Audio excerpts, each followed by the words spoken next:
This is six-time IFBB Bikini Pro Champion Brina Martinez, and I take ZMA5 to make sure that I get the zinc, magnesium, and vitamin B6 needed to keep my immune system healthy and snack strong. Hey, what's up, everybody? How's it going? I'm Marcos Villegas. This is Fight Up TV, and I'm being joined with Ben Askren, who fights Jake Paul coming up April 17th on Triller in Atlanta, Georgia, in a pay-per-view. Ben, thank you so much for doing this interview with us. And you know what? You're a guy that's been able to do one thing that I don't think either athletes in MMA or boxing has been able to do. You've been able to kind of like bring the two fandoms together. You're like the hero we need right now, but not the hero we deserve. Because yeah, you know what? I don't know why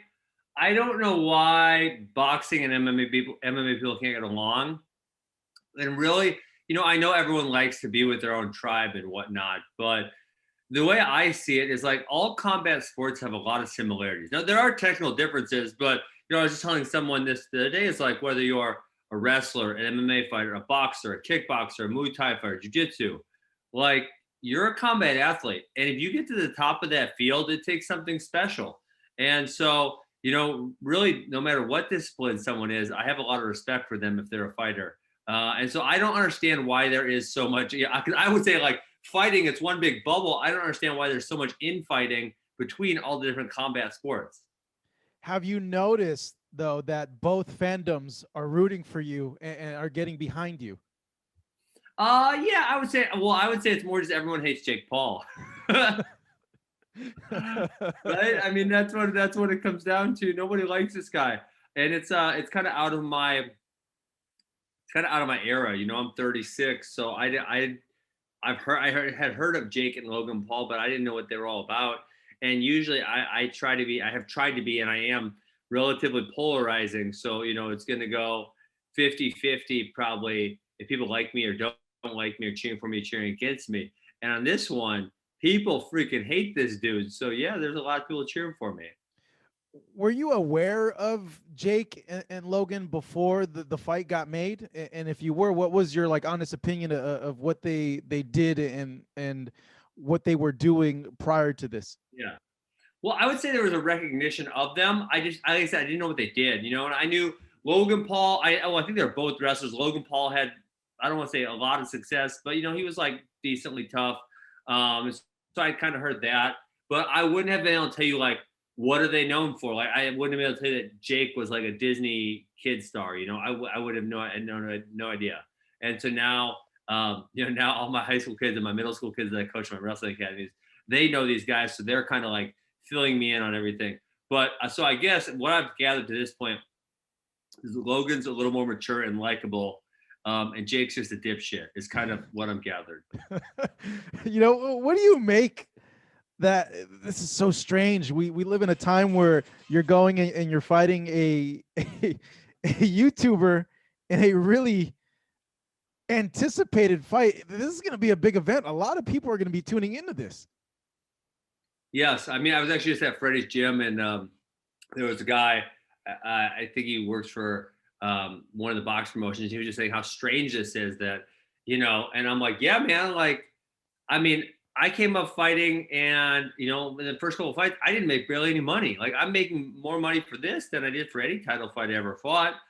And that notion is just like, it's almost mind blowing, but it's one of those things where it's like, that's just the way the world works. And you can get pissed about it, but that's how it works, period. And these guys bring a lot of attention around them to the fight, and then attention draws dollars, and dollars pay fighters, and that's how it goes.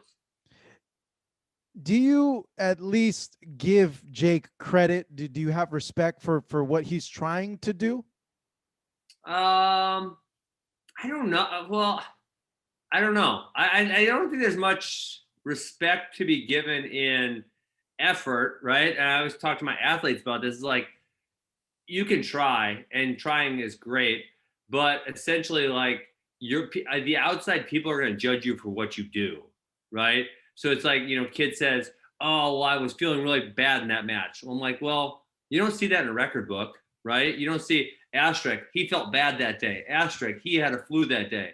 So it's like Jake Paul, he's beat up Nate Robinson and some other YouTuber, both of whom have never fought, and now he's fighting me, which is like I taking steps up the rung, right? I have no ideas that I'm a high level boxer. I am not. I just think I'm good enough to beat up Jake Paul.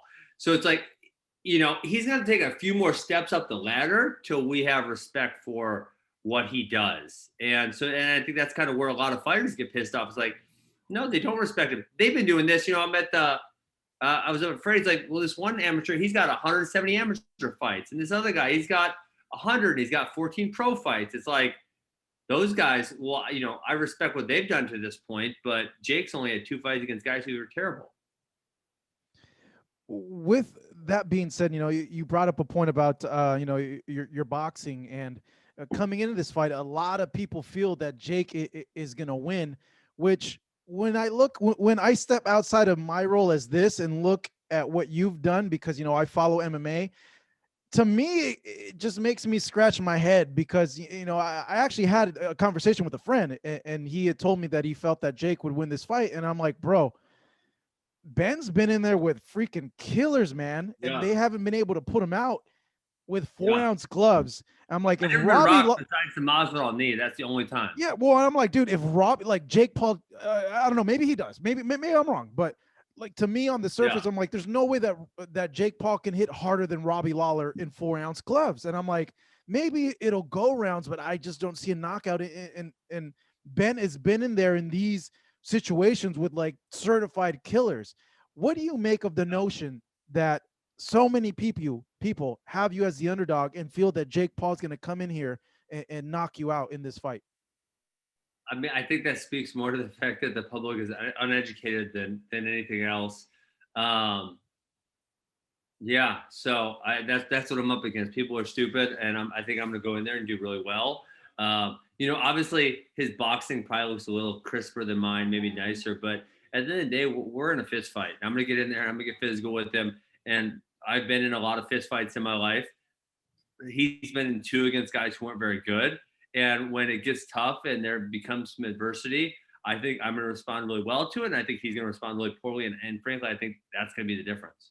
Yeah, no, it's you competing against people like that, and also trial by fire. You've been in those situations where you had to really dig deep, and you kept a clear head and knew how to respond in those types of situations. Yeah. I mean, that's right. That's when you say about fighters, it's like, well, Jake Paul hasn't been in the situations, and you can simulate it in practice, but there's not really, there's nothing really that can compare to going out in the middle of a cage or a ring or a mat, shaking hands with another man, and you just got to figure out how to get it done, right? And in practice, there's not that worry. Someone can really save you. A coach can help you. Your training partner's not really going to try to kill you. And so when you're out there in combat one-on-one, it's just different. And I feel like, he's probably these guys that are coaching him are making him think he's fucking Superman. And so when it gets out there and things aren't going his way a little bit, he's going to panic, and he's not going to know how to react. Do you feel, I don't want to say resentful, but do you just like scratch your head, or do you feel disrespected when people don't take all that into account, and they look at it on the surface and they see you're striking? Stupid. No, I don't take that. I don't take that as disrespect. I just take that as I was uneducated would be probably a better word for it. So this week, obviously, you're in LA. You've linked up with Freddie Roach. What's been the focus of this week for training with you in Los Angeles with Freddie? Yeah, I'm just kind of picking his brain, getting some game plan advice. Man, he's so funny, so smart. Really been awesome just getting to spend some time with him. And that's it, kind of game plan, working on that, and getting there working with him. What has he told you about approaching this fight, and what has he told you about what Jake Paul presents? Yeah, I think he thinks like everyone else is like, yeah, Jake, he looks good when he's doing some stuff, but he's not a high level fighter. He's not going to know some of the nuanced stuff. He's going to have a good, strong 1-2. He's going to move a little bit. And, but when it comes down to, getting gritty when it gets tough, or, some of the more nuanced combinations or fighting on the inside. Those are places where I can obviously excel. How did you guys get linked up? Did you reach out to him? Did he reach out to you? How did that all happen? Yeah, just know people that know people. Yeah, and you're just like, hey, I Yeah, want Freddie's help. yeah. At this, It's awesome, man. He's so well, no, cool. he's an encyclopedia, man. The guy's For real. Eddie Futch protege, and Eddie Futch is seen as one of the greatest boxing trainers in history. Yeah, yeah, absolutely. Are you bringing anyone else into camp? Like, what happens after this point when you leave LA? Do you go back to the East Coast? Like, what happens there? I'm from the Midwest, but Midwest. Well, your camp's at what in Milwaukee, right? yeah, I live outside Milwaukee. So, Yeah. Yeah, I'll be in Vegas in 2 weeks. We're doing the press conference. I'm gonna spend some time at the PI and train out there a little bit. I haven't ruled out maybe coming back here for a week potentially. And then I brought in this guy K9. He was a 2-time world champ. Yeah, I know Cornelius. He was kind of fun to work. He's kind of wild, but he's kind of fun to work with. He's a character, right? He's a character. Yeah, he is. Yes, he is. You'll find in boxing that there's so many funny characters that you're just like, what in the hell? Like, yeah. I mean, one thing that I love about I just messaged him a few times, and the first day he came out, he walked in the gym, and I was kind of in my gym, and then he was just like, "Let's go," and then we just went. It was like no small talk, no bullshit, no let's get to know each other. It's like let's go, and then we just went. We went for about an hour and a half, and it was really good. And he's got a lot of footwork stuff with him. It was good stuff. And then, just talking about more defensive. And then, Freddie so far has been a lot of offensive move forward, which, that's kind of probably more my style, but it's good getting kind of everything as a perspective, how everything works together. And, for me, it's been an awesome learning experience I never really tried to figure out boxing because I tried to figure out MMA and boxing for MMA is different than boxing significantly and for many reasons. And so for me, it was like, okay, how do I get close enough to take someone down? And that's it. And now that I'm, boxing to actually box, it's like, oh, I can stay, for example, big one be your front leg can be led a lot more, right? In MMA, you would never lead your front leg because they're either going to kick it or they're going to take you down really easily. So you'd never, ever stick your front leg out there. And that's like, one just simple difference. But there's quite a few of them that, oh, I would never do that in MMA because I'm going to get kneed. Right. But in boxing, like say rolling under a punch, right? MMA, you barely ever do that because the idea, you duck down right into a knee, boom, and you're done. So you wouldn't do that, you block a different way. How has this approach in terms of like conditioning been different from like your MMA camps? Has there been any differences there? Like what can you tell me there? Well, I think the boxing thing is it's more simplistic. It's like run, jump rope, hit the bag, hit the pads, spar, run, bag, hit the jump, hit the pads, spar, In MMA, it's like there's just so many possibilities. You have to do your jiu-jitsu, you have to do your striking, you have to do your wrestling, and you have to do it all together. So there's just like, it's almost more fun because it's just simpler and you can kind of focus on the small things a little more. Have you noticed that the in terms of getting your conditioning for an 8-round fight, has the process of getting your conditioning been a lot different than what you would normally do for MMA in terms of like the road work you would do or some of the conditioning stuff you do on that aspect for an MMA camp? No, I would kind of say, it's easier because again, with MMA, you have to do so many different things. But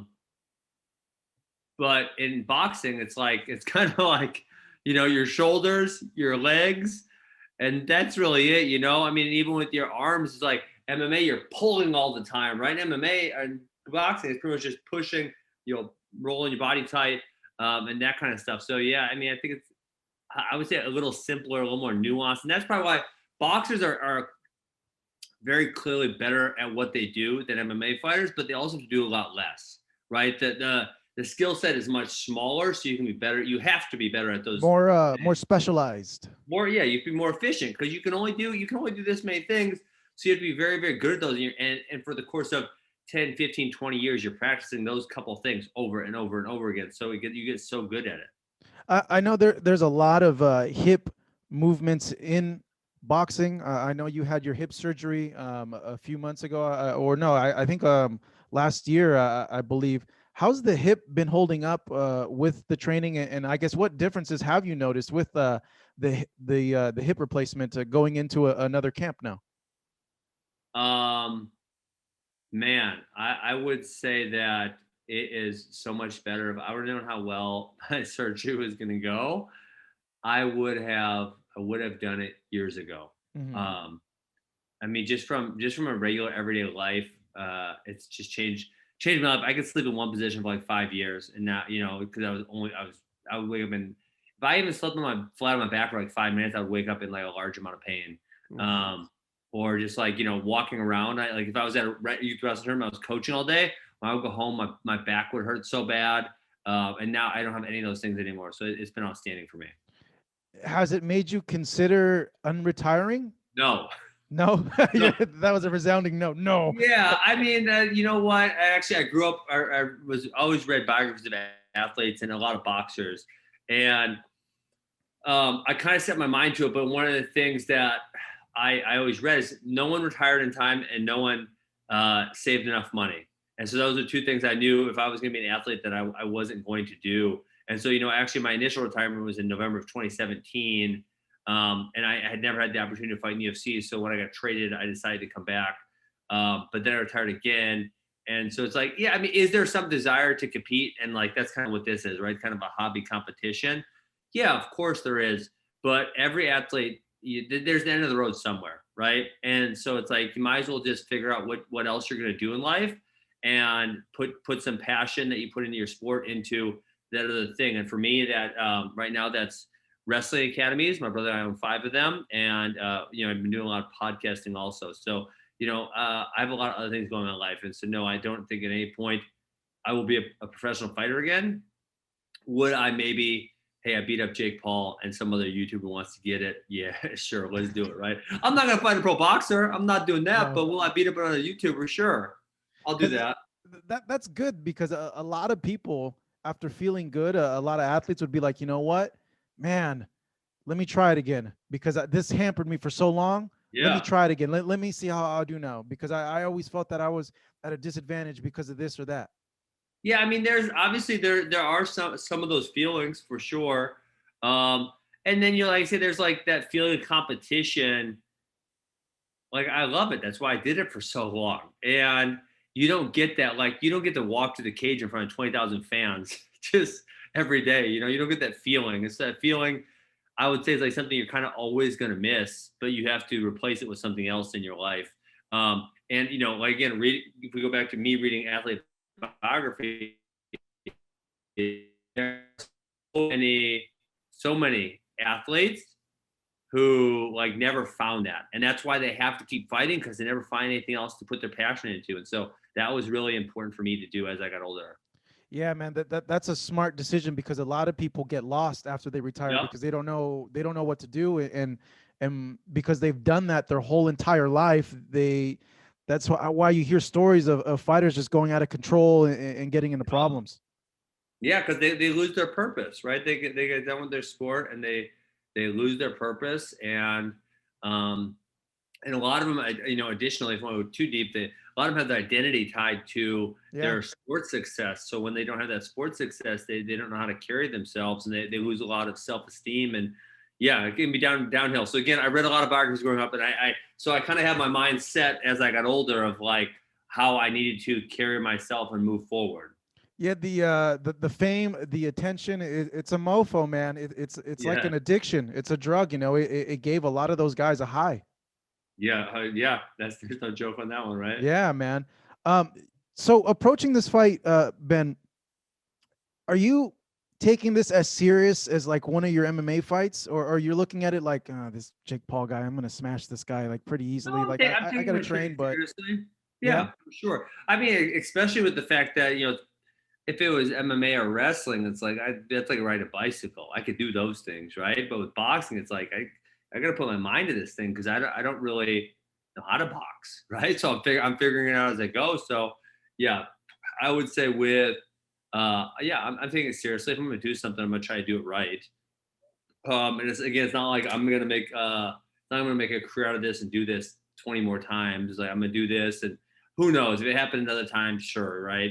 I think fighting's fun, so why not? But it's like okay, focus on this for you know 12 weeks, and then I'll go back to my regular life. How do you implement your style into a boxing format? Because I think this is the thing that people aren't thinking of either.